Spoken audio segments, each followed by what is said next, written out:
Well, hello everyone, and a very warm welcome to our second session on Theology Condensed. And I just want to acknowledge that the teaching is based on John Mark Comer's book, God Has a Name, and it's well worth a read. We are looking at Exodus chapter 34, verses 5 to 7.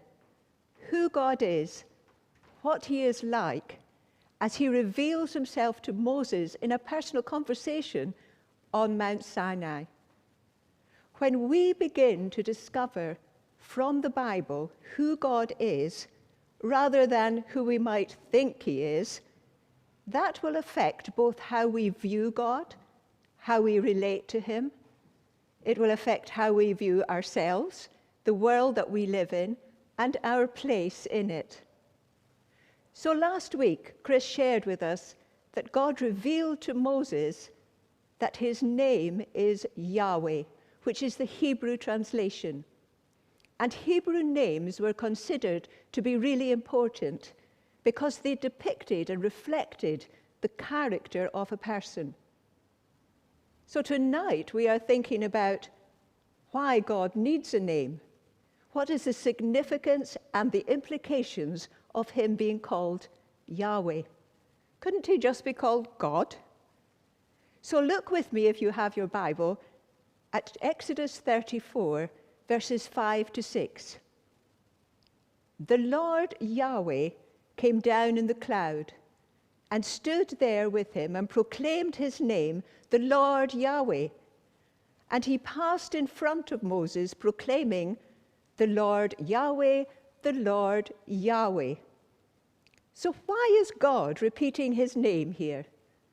I don't think it was because Moses was hard of hearing.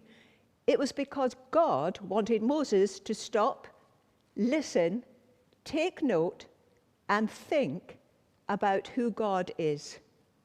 God is emphasizing that his name is Yahweh.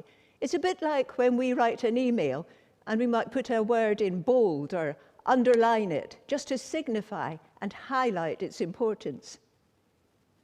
Why then is the name Yahweh important? Well, because the name is personal to God alone, because the name identifies him, and because the name personally distinguishes Yahweh from all other gods.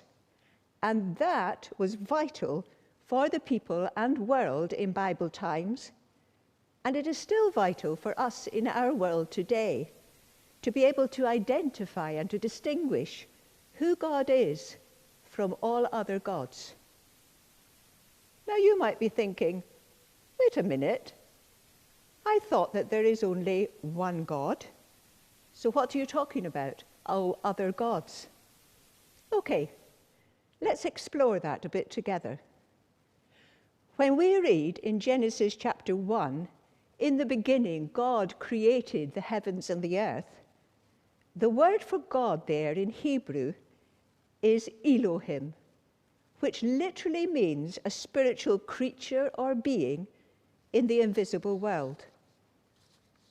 Elohim was a word used for all sorts of other spiritual beings. So for the Hebrews, this would read, in the beginning, Elohim, a spiritual being, created the heavens and the earth. So who is this Elohim? Well, he is the creator God of the universe. And that is a very radical statement to make. And immediately that makes Yahweh stand out to the Hebrews as very different and very distinctive from all other Elohim. And furthermore, what a claim to make, to be the creator God in an ancient world that was just full of creation stories or myths. And people took hold of these myths, probably in an attempt to make sense of the world that they lived in and their place in it. And many of these myths actually stated that the universe was created as a result of a great conflict between the gods. And some of the stories you can read are a bit bizarre, and some are quite gross. So for Hebrews then, Yahweh being the creator, Elohim, separates and distinguishes him from all other Elohim and places Yahweh in a completely different category in which he stands alone as the unique and supreme creator God, or Elohim, of the universe, the one and only true God, who made everything not out of conflict, but out of the abundance of his creative love. Yahweh, Yahweh is his name. Let's consider then this question: real or sham? What about these other Elohim, other gods that are mentioned in the Bible, that were understood to be in the spiritual world? Are they a figment of ancient people's creative imagination, a sham? Or was there a spiritual reality to them, exercising some kind of power or influence? Let's look then at some biblical evidence or events. First of all, Yahweh and Pharaoh's gods. Exodus 7:16, we read about the great struggle and conflict experienced when Moses went to Pharaoh and said, as Yahweh told him to, "The Lord Yahweh, the God of the Hebrews, has sent me to say to you, let my people go, that they may worship me in the wilderness." Big problem, because Moses was saying this to the Pharaoh of an Egyptian god and an Egyptian nation, rather, that worshipped many different Elohim, many different gods. And Pharaoh's reaction in Exodus chapter 7, verse 5 is, "Who is this Yahweh that I should obey him?" In other words, you know what you can do, Moses. I'm not listening to you or your God. We have our own gods. Thank you very much. And Pharaoh stood his ground. And what subsequently unfolded then was a very real powers contest, not just between two human beings, but between Yahweh, the God of Moses, and the gods of Pharaoh and the Egyptians. On the one hand, Yahweh revealing and demonstrating who he is, his miraculous power and supremacy, for example, turning the rod into a snake, the water of the Nile into blood, and so on and so on. But get this, each time Pharaoh's magicians copied and did exactly the same, apart when it came to gnats. They did have a problem with that. It looked at first that they were evenly matched, but they weren't. But the question is, what power were they availing themselves of? Exodus 7, verse 11 says this, "And the Egyptian magicians did the same things by their secret arts." Black magic was rife in Egypt, and sorry, but we're not talking about the chocolates here, because it is thought that these magicians functioned as types of priests to the Egyptian deities, and notice they could produce the miraculous. So other Elohim, other gods, the invisible spiritual world, real or sham, figment of the imagination, or it exists. The Egyptian chief god was called Amun-Ra, the sun god, considered to be the king of their deities. How significant and a bit ironic that Yahweh chose to blot out the sun, and for 3 days the Egyptians were fumbling about in the pitch dark. It was a bit like saying, get the point, Pharaoh?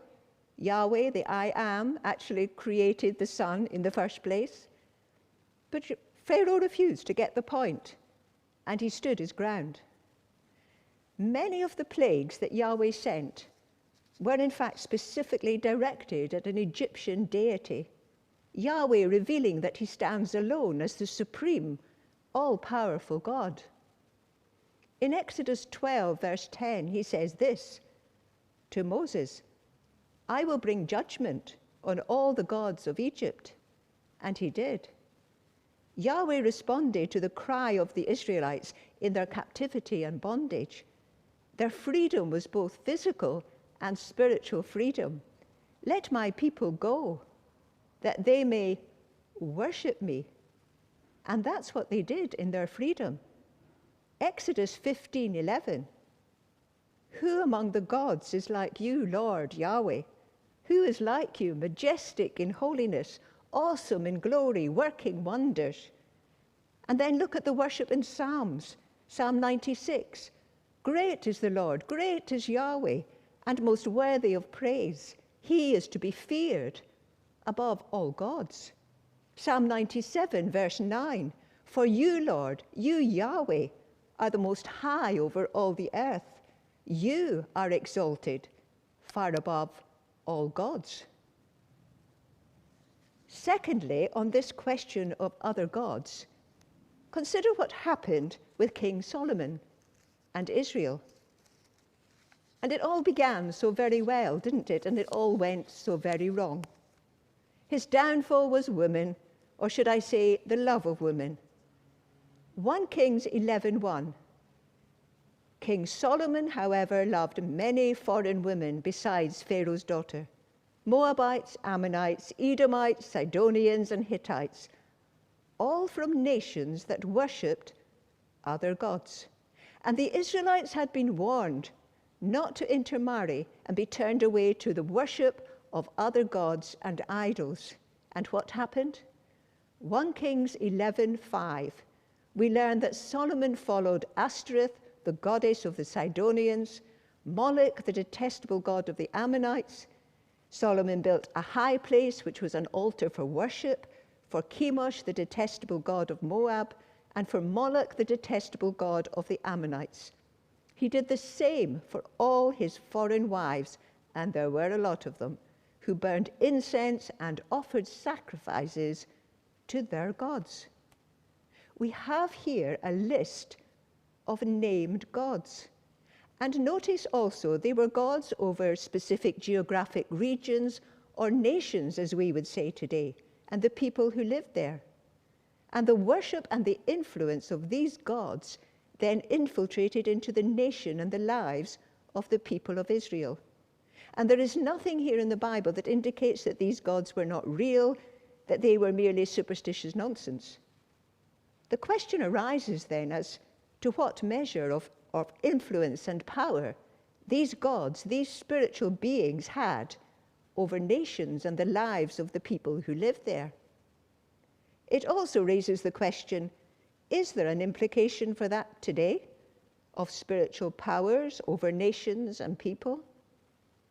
There's a thought. Thirdly, a very mysterious incident in the book of Daniel, Daniel 10:12. And it indicates the existence of other spiritual beings. When Daniel is informed by an angel from Yahweh that his answer to his prayers were blocked and delayed due to a spiritual conflict taking place, and it mentions two named spiritual beings, the prince of the Persian kingdom and the prince of Greece. However, Yahweh's messenger broke through with the answer to Daniel's prayer. What is that saying to us about the importance and value of prayer and of God's power at work when we pray? So throughout the Bible, there is reference to different spiritual beings that exist. We read of gods, angels, demons, cherubim and seraphim, principalities, spiritual forces of evil, heavenly beings, the prince of this world, Satan. This is the Bible and God's view of the world we live in. And when we look through the lens of the Bible, it is very clear about there being a spiritually charged universe with a cosmic war taking place.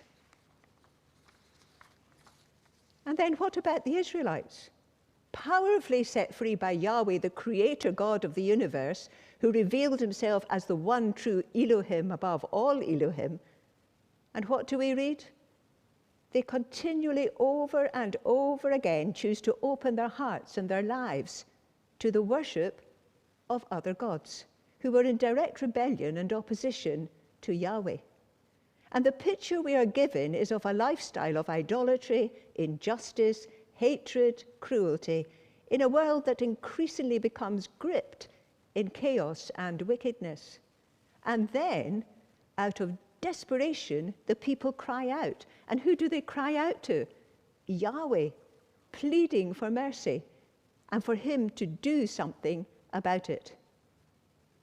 Psalm 83, verse 1.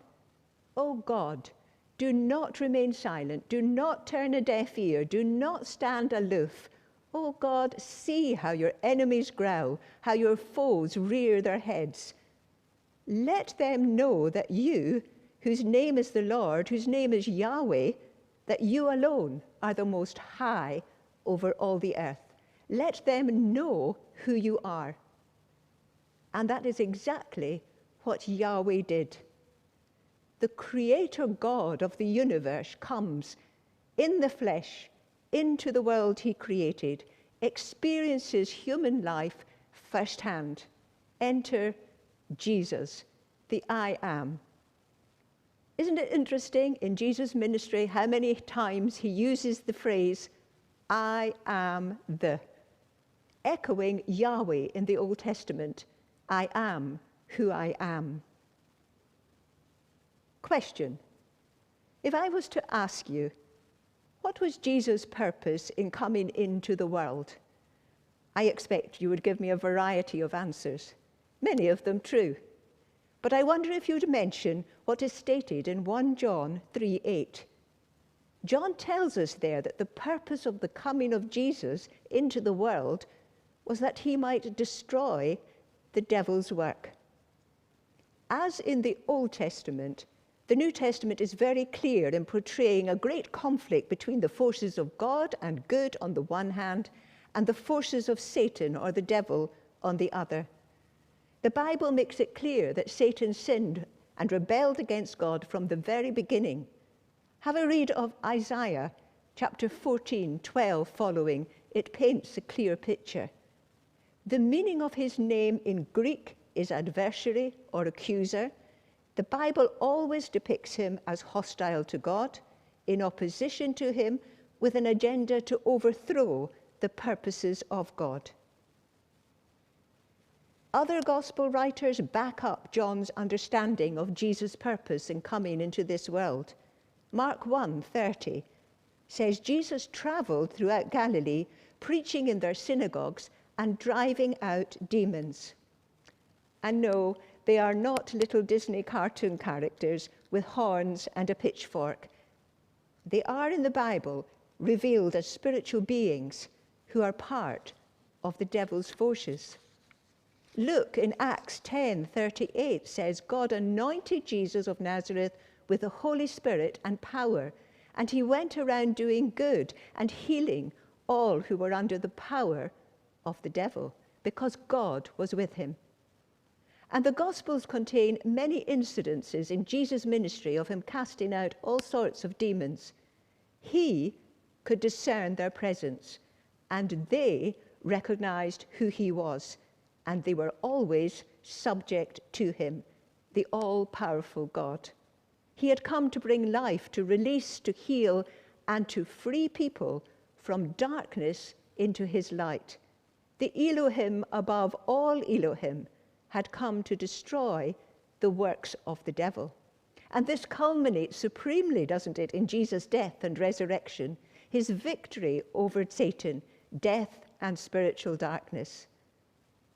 Now you might be thinking, I thought the cross was about Jesus dying in my place for my sin so that I could be put right with God. And yes, that is true. And perhaps in Bible teaching, that aspect of the cross has been emphasized. But there is a wider picture of what Jesus' victory on the cross is all about that we also need to take hold of, because it very much affects our lives and how we live. Paul in Colossians says this, Colossians 2:15, having disarmed the powers and authorities, he made a public spectacle of them, triumphing over them by the cross. Hebrews in 2 verse 14, so that by his death he might break the power of him who holds the power of death, that is, the devil. Jesus broke the power to bring us into the kingdom of light. The saying goes, doesn't it, know your enemy. But we first of all need to know our God, who he is, what he is like, but be aware that there is an enemy. So is this spiritual enemy an adversary? Is he still around? Yes, he is. And why is that? Because although defeated at the cross, Jesus has still to finally deal with him. According to the Bible, we are in an interim period whereby the war has been won, but Satan is still angrily skirmishing around and punching blows, a bad loser, until Jesus comes again and finally judges. So we have just been looking then through the lens of the Bible at how God's name Yahweh distinguishes him and sets him apart as the Elohim above all Elohim, his supremacy above all other gods in the universe, and that in Jesus he came to the rescue to confront and to destroy the works of the devil so that humanity could be set free to personally know and worship God as Father. Let's consider now how this biblical view stands alongside other views that are present in our world, views that can also influence and shape our lives. In our Western world, I reckon that the reaction to this biblical view we have just looked at would be, so you're talking about an invisible spiritual world and a cosmic war? You're watching too many Star Wars films. We are now educated, gained a lot of knowledge. So an invisible spiritual world, sorry, fiction. Even as Christians, even as followers of Jesus, it can be very easily to be influenced and drawn into such secular thinking. Well, we might believe in angels, especially at Christmas, and of course they are female, wear white, and they have wings, except the Bible portrays them as male and no wings. And as for Satan and demons, oh, awkward. We probably prefer not to think about that, file it away, and so we duck our heads below the parapet of any thought of there being any conflict spiritually and spiritual battles going on. It is, of course, said that the devil's cleverest lie is to make us believe that he just doesn't exist. Whereas Paul in Ephesians 6, verse 12 says this, that our struggle is not against flesh and blood, but against the rulers, against the spiritual authorities of this dark world, against the spiritual forces of evil in the heavenly realms.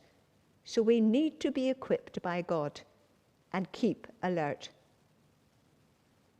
There are, of course, many worldviews around, competing for dominance and influence in our lives, and many of them are isms, and you'll have heard of them.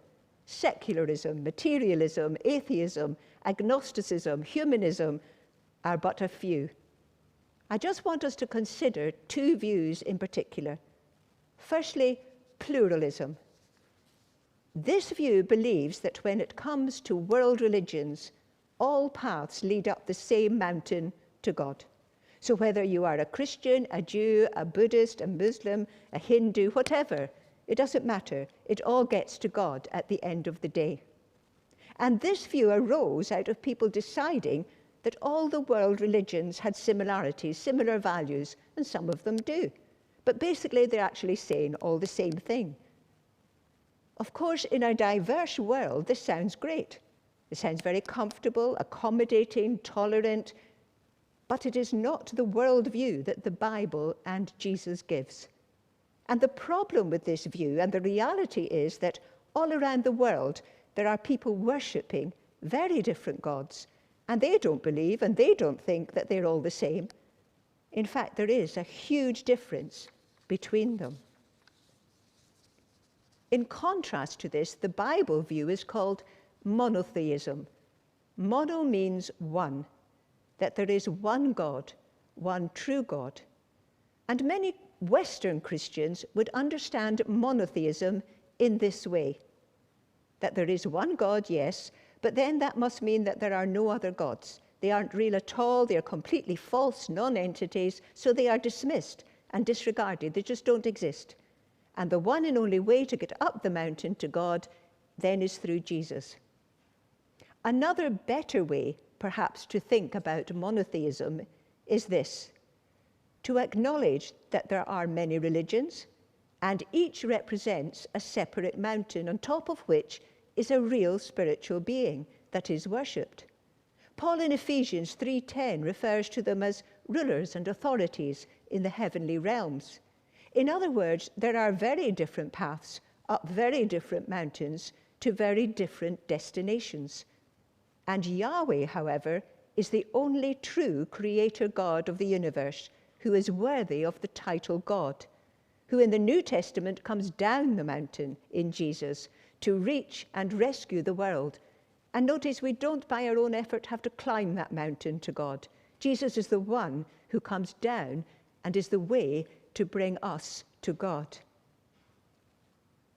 For us then, what we believe will influence and inform our worldview. And this in turn will have implications for how we think about various matters and issues in life. So let's jump in at the deep end. It will have implications, for example, as to what we think about evil. Philosophers call it the problem of evil, which is one of the main causes of unbelief among people. If there's a God and he's all loving, then why is there evil in the world? And as Christians, it might cause us a problem to get our heads around reconciling the awful things sometimes we see human beings treating one another and the events in our world that happen with a loving, creating God. The Bible writers, interestingly, they don't have a philosophical debate about evil. Rather, they just acknowledge that it exists. Now, we have looked tonight at how the Bible depicts a world that can be like a battlefield, with forces of good and evil. The Bible also clearly states that the very essence and nature of Yahweh, his character, is love. He holds love as the supreme value of the world he has created. And he places love within a framework of relational choice to love him, to worship him, to serve him as the one true God. Choice requires freedom in order to love, and Yahweh, the loving creator God of the universe, has created human beings, giving us the space, the freedom, and the dignity of having a will to choose. If we believe that this loving God gave human beings and spiritual beings the dignity of choice, that means there will be a byproduct of consequences that in turn will influence and shape life and the world we live in. It's an area of great debate, and amongst Christians, the whole question of God's sovereign will, spiritual beings have a will, human beings have a will, it's not straightforward. But God is still in overall control, but he is not controlling. And just think, if the Bible describes God as perfect love, wouldn't that follow then that his will is always for good? Of course, I don't know it all, we don't know it all, and there will always be a sense of mystery. That's the difference between being human and Yahweh being God. But the debate will continue. Another view to think about, which is increasingly common in our world today, is the question of spirituality. There are many people who would say that they are spiritual or have a spirituality in life. They may say that they believe in God, but they are not sure about Jesus and Christianity. Of course, that raises the question, well, what God do you believe in? Which is a good one to explore with someone. What they may be referring to is that they value meaning and purpose in life, which is to be respected and built upon with them. They may, for example, be followers of holistic practices, which are very popular today. Biblical spirituality, however, is completely centered upon Jesus. So as Christians, we need to be careful and discerning as to what kind of spirituality people are referring to, and be prepared as opportunities arise to share the difference that Jesus makes. There can also, of course, be a spirituality involved with occult practices. These existed back in the Old Testament, in the New Testament, and they are still very prevalent today. And the Bible just gives strong warning about that. Basically, keep clear of them, because there is an invisible spiritual world that can produce harmful effects. Finally, our view of idolatry, which is talked about both in the Old Testament and in the New. A rabbi was asked this question: when the Israelites had seen God work all these miracles, why did they so quickly turn from the God they knew was absolutely real to worshipping idols that they made with their own hands? And the rabbi answered with a smile and said, when God is God, God is in control. But when human beings create an idol, human beings are being God, and human beings are then in control. That's one way of viewing idolatry, the whole question of who is going to be in charge, who is in control. 1 Corinthians 10:14, Paul says this: flee from idolatry, as does John in 1 John 21. Keep yourselves from idols. Are they talking about something deeper here? Paul is actually referring to when the Israelites worshipped and gave sacrifices to an idol, that they were actually giving themselves to the worship of the God of that idol, the spiritual entity behind it. And in verse 21, in speaking about this, he makes this point: I do not want you to be participants with demons. In other words, don't open your life in any way to the demonic world. So what today are the gods and the idols of our present world that can govern people's lives? Is it the god and worship of power, the god and worship of money, the god and worship of sex, the god and worship of self-image? It's when life becomes controlled and influenced, shaped by a particular all-consuming focus. Here is an interesting quote from a novelist, David Foster Wallace. This is what he says: there is no such thing as not worshipping. Everybody worships. The only choice we get is what to worship. And then he warns, if you worship the wrong thing, it will eat you alive. This brings us to finish with the important question of, so where are you at?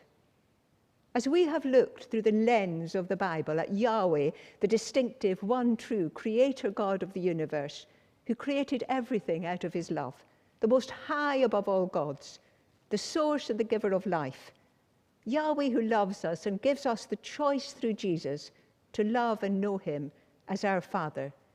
This is what he says: love the Lord your God with all your heart, with all your soul, and with all your strength, the only true God who is deserving of our worship. So what do you think? We're going to worship now with a song, The Lion and the Lamb.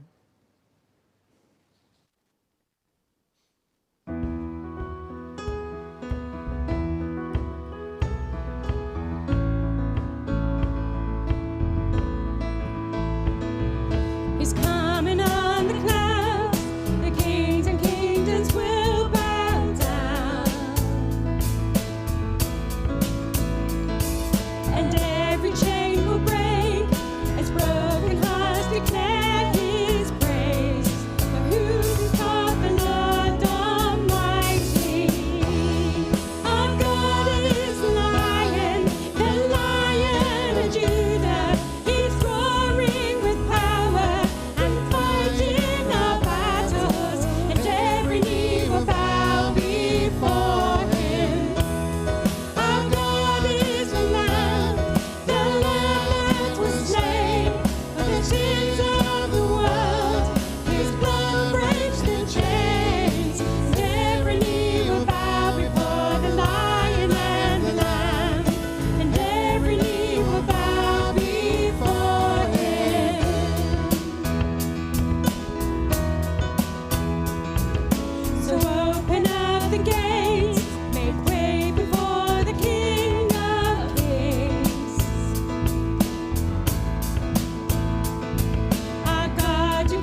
stop the Lord?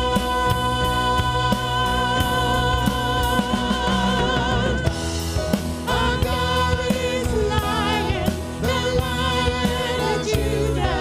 He's roaring with power and fighting our battles. And every knee will bow before Him. Our God is a Lamb that was slain for the sins of the world. His blood breaks His chains, and every knee will bow before the Lion and the Lamb. Every knee will bow before Him. Who can stop? Who can stop the Lord Almighty? Who can stop the Lord Almighty? Who can stop the Lord Almighty? Who can stop the Lord?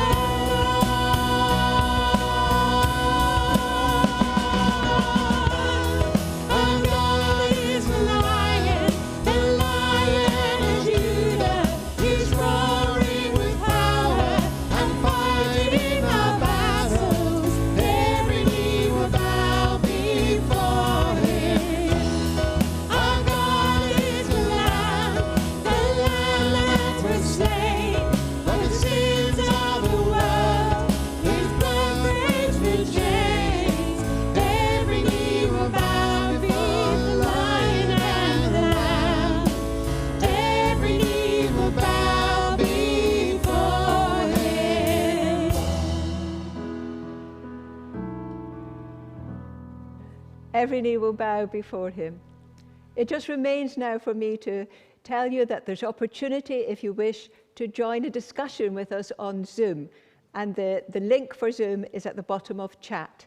If you're not able to join us, do thank you for being with us tonight, and join us again next week for Theology Condensed. Thank you so much. Bye.